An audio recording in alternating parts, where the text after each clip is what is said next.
Aristotle's views on conditions necessary for an ideal state.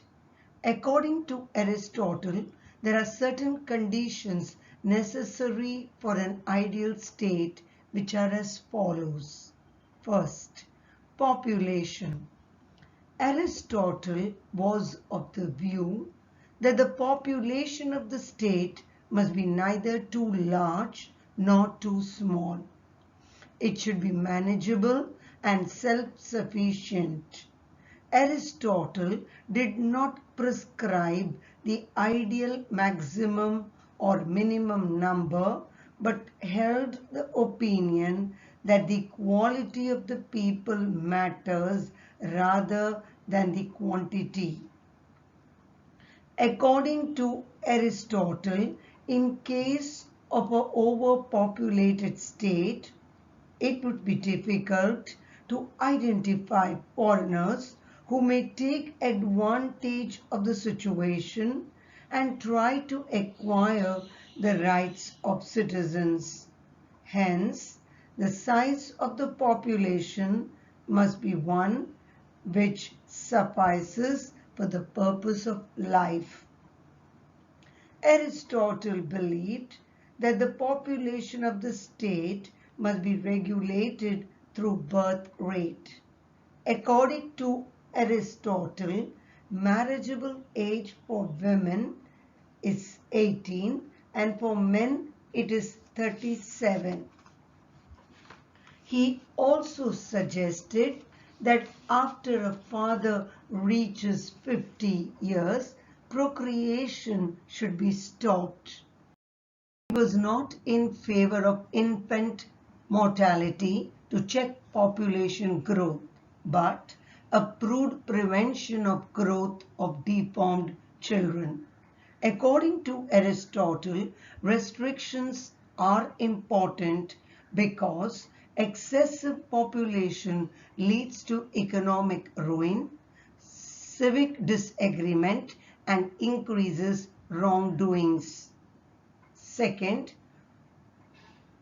quality of population. According to Aristotle, people who live in regions with cold climate and in Europe are hardworking but lack intelligence and skill. This is the reason they enjoy freedom but have no political organization.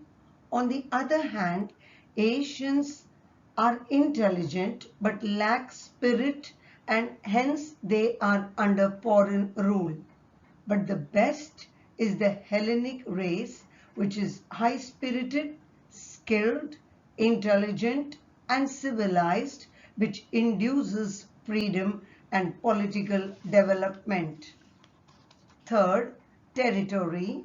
In Aristotle's view, territory of the state must be fixed.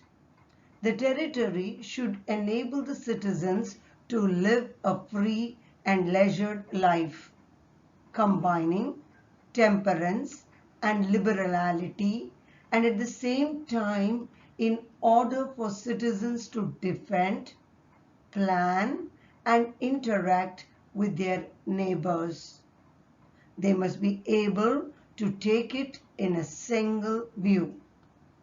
Aristotle placed great importance to the geographical location of the state. The state must be situated in such a way that it enjoys the benefits of being close to the sea, but should not be easily accessible to the enemies, but accessible for import and export of goods. He pointed out the states facing east and receiving winds from the east will be healthiest. The state's climate must be suitable to grow food crops, fruits, and timber. Aristotle believed that pure water supply was essential for the well-being of the citizens. There should be abundant springs and fountains in the state, and there should be reservoirs which store water which would be used during a scarcity crisis. According to Aristotle, a state's health, defense, political activities to be carried out, and aesthetic appeal should be considered during the planning process. In terms of security, the land should be laid out in such a way that residents can move freely throughout it while making it difficult for intruders to approach. That is, the arrangement of houses should not be systematic. It should be irregular in some parts. The state must be fortified and walls must be well maintained in terms of aesthetics and safety. Public space should be allotted for recreation and for vendors selling their products. Public and religious buildings should be constructed at high places.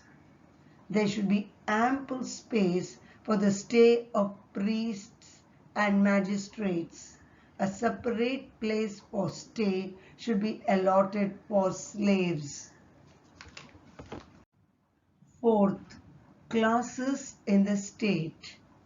Aristotle believed that a well-knit social structure consisting of agriculturists, artisans, traders, warriors, priests, statesmen, women, and others were essential for an ideal state. The division of labor provided different services which brought self-sufficiency to the state. Aristotle classified the works to be undertaken by the young, middle-aged, and old people in a society. For example, defending the society was the responsibility of the young men.